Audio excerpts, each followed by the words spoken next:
दोस्तों जैसे जैसे हम एडवांस होते जा रहे हैं वैसे वैसे हम अपनी कायनात को एक्सप्लोर कर रहे हैं, लेकिन हमारी कायनात में ऐसे ऐसे राज छुपे हैं जिनके बारे में जानकर हमारा दिमाग चकरा जाता है और हम कहते हैं कि आखिर ये कैसे पॉसिबल हो सकता है। और आज की इस वीडियो में हम हमारे सोलर सिस्टम में मौजूद ऐसी पुरस्कार चीजों की बात करेंगे जिनके बारे में साइंसदान आज भी नहीं जान पाए कि आखिर ये कैसे पॉसिबल हो सकता है। तो पूरी वीडियो वॉच कीजिएगा। वीडियो शुरू करने से पहले आपसे गुजारिश है कि अगर आपने हमारे चैनल स्पेस वर्ल्ड को सब्सक्राइब नहीं किया तो जल्दी से सब्सक्राइब करने के साथ साथ हमारी वीडियोस को लाइक और शेयर जरूर करें। सबसे पहले बात करते हैं प्लूटो की, जो हमारी जमीन से 5 अरब किलोमीटर दूर है। ये दूरी इतनी ज्यादा है कि नासा के न्यू होरिज़न स्पेसक्राफ्ट को यहाँ पहुँचने में 10 साल लग गए थे।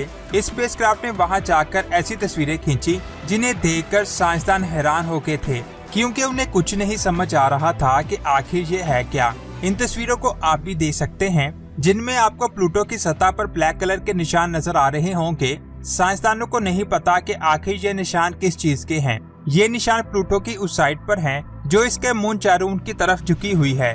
यह प्लूटो का सबसे बड़ा चांद है जिसका डायमीटर 1280 किलोमीटर है।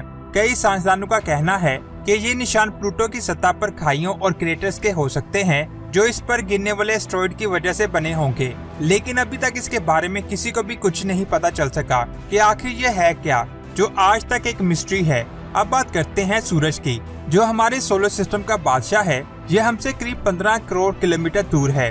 2011 में नासा ने सोलर स्पेस प्रोब को लॉन्च किया था, जिसका मकसद सूरज और इससे निकलने वाली रेडिएशन को स्टडी करना था। इसने सूरज की कई तस्वीरें खींची। जब साइंसदानों ने इन तस्वीरों को स्टडी किया तो उन्हें वहाँ पर एक ऐसी चीज दिखाई दी जिसने सबको चमका दिया। वो समझ नहीं पा रहे थे कि आखिर ये है क्या। इन तस्वीरों को आप भी दे सकते हैं जिसमें सूरज के करीब एक काले रंग की चीज को देखा जा सकता है। ऐसा लग रहा है जैसे कोई चीज सूरज से एनर्जी को चूस रही है, लेकिन नासा का कहना है कि ये ऑब्जेक्ट सूरज से निकलने वाली रेडिएशन से बना है जो आहिस्ता आहिस्ता इससे दूर चला गया। लेकिन अभी तक किसी को भी इसके बारे में नहीं पता कि आखिर ये है क्या। कई साइंसदानों का तो ये भी कहना था कि ये एलियंस की तरफ से भेजा गया कोई एडवांस स्पेसक्राफ्ट है जिसे सूरज के इतना करीब जाने पर कुछ नहीं हुआ। अब बात करते हैं यूएफओ की। 1996 में एक शटल स्पेसक्राफ्ट को स्पेस में भेजा गया था जिसमें कई साइंसदान मौजूद थे। इनका मकसद स्पेस में एक सैटेलाइट को लॉन्च करना था। जिस वक्त ये सैटेलाइट को लॉन्च कर रहे थे तब सैटेलाइट के साथ बंधी हुई रस्सी टूट गई। उसी वक्त साइंसदानों ने इसकी वीडियो बना ली और आप इस रस्सी को स्पेस में लहराता हुआ देख सकते हैं। लेकिन इस वीडियो को ध्यान से देखें, आपको रस्सी के पीछे कई गोल शेप की चीजें घूमती हुई नजर आएंगी जिनके सेंटर में सुराख है। आखिर ये क्या चीजें हैं? कई साइंसदानों ने इन्हें एलियन स्पेसक्राफ्ट माना था, लेकिन कईयों ने स्पेस की धूल माना था। असल में ये क्या चीज थी किसी को नहीं पता, जो आज भी एक मिस्ट्री है। इसके बाद बात करते हैं कॉमेट की। आमतौर पर कॉमेट गोल शेप के होते हैं और ये बर्फ से बने हुए होते हैं जो 1100 किलोमीटर फी सेकंड की रफ्तार से स्पेस में घूमते हैं। लेकिन कुछ साल पहले हबल टेलीस्कोप से एक ऑब्जेक्ट को देखा गया जिसकी शेप एक्स की तरह थी। जब साइंसदानों ने पहली बार इसे देखा तो वो हैरान थे कि आखिर ये कैसे पॉसिबल हो सकता है,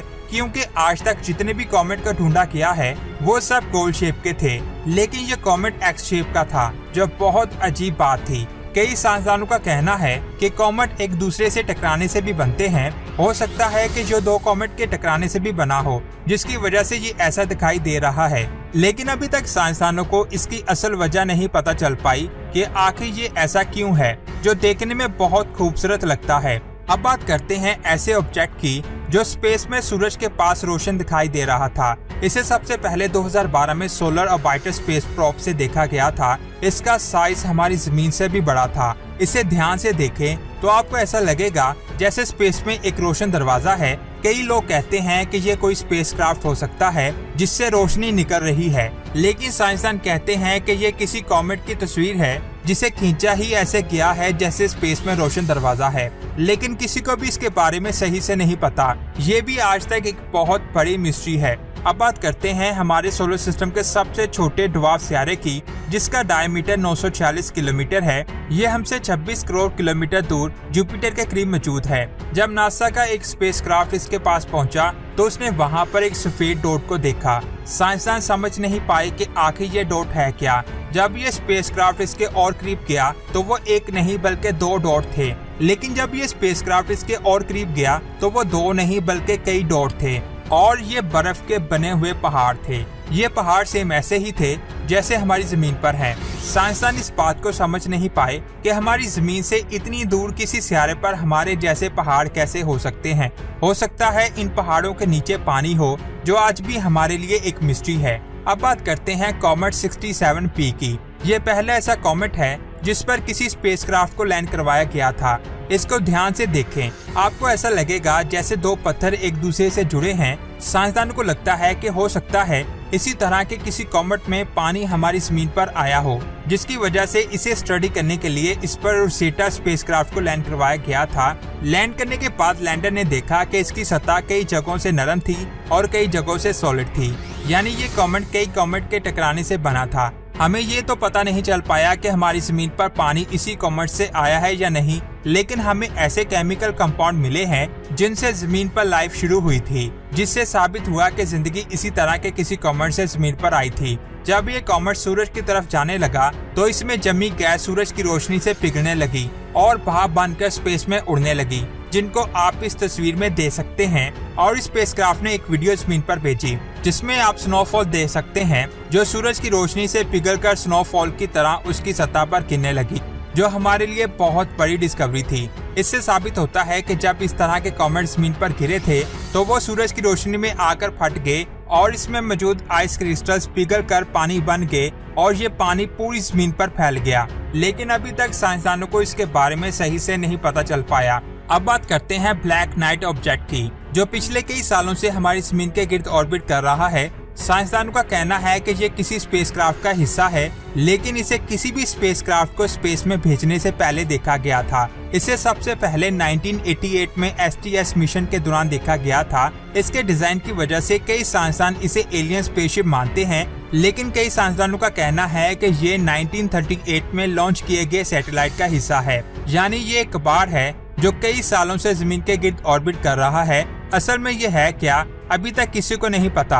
अब बात करते हैं सैटर्न की इस तस्वीर की, जिसे वॉचर 1 स्पेसक्राफ्ट ने खींचा था। इस स्पेसक्राफ्ट को 1977 में लॉन्च किया गया था और इसके जरिए हमने जुपिटर और सैटर्न के बारे में बहुत कुछ जाना। लेकिन जब ये स्पेसक्राफ्ट सैटर्न के नॉर्थ पोल की तरफ गया तो इसने इसकी ये तस्वीर खींची, जिसे देखकर सभी साइंसदानों का दिमाग चकरा गया था। असल में ये सैटर्न का बहुत बड़ा तूफान है जो पिछले कई 100 सालों से चल रहा है, लेकिन साइंसदानों को अभी तक ये नहीं पता चल सका कि सूरज से इतनी दूर होने की वजह से यहाँ पर यह तूफान इतनी देर तक कैसे चल सकता है, जो आज भी एक बहुत बड़ा राज है। तो दोस्तों, आज की ये वीडियो आपको कैसी लगी नीचे कमेंट्स करके जरूर बताएं और ये भी बताएं आपको कौन सी मिस्ट्री सबसे ज्यादा अच्छी लगी। और अगर आपको वीडियो अच्छी लगी तो लाइक करने के साथ साथ इसे अपने दोस्तों के साथ शेयर करें और स्पेस की ऐसी ही अमेजिंग वीडियोस को देखने के लिए हमारे चैनल स्पेस वर्ल्ड को सब्सक्राइब करके बेल आइकन को प्रेस करें। अपना बहुत सारा ख्याल रखें। अल्लाह हाफिज।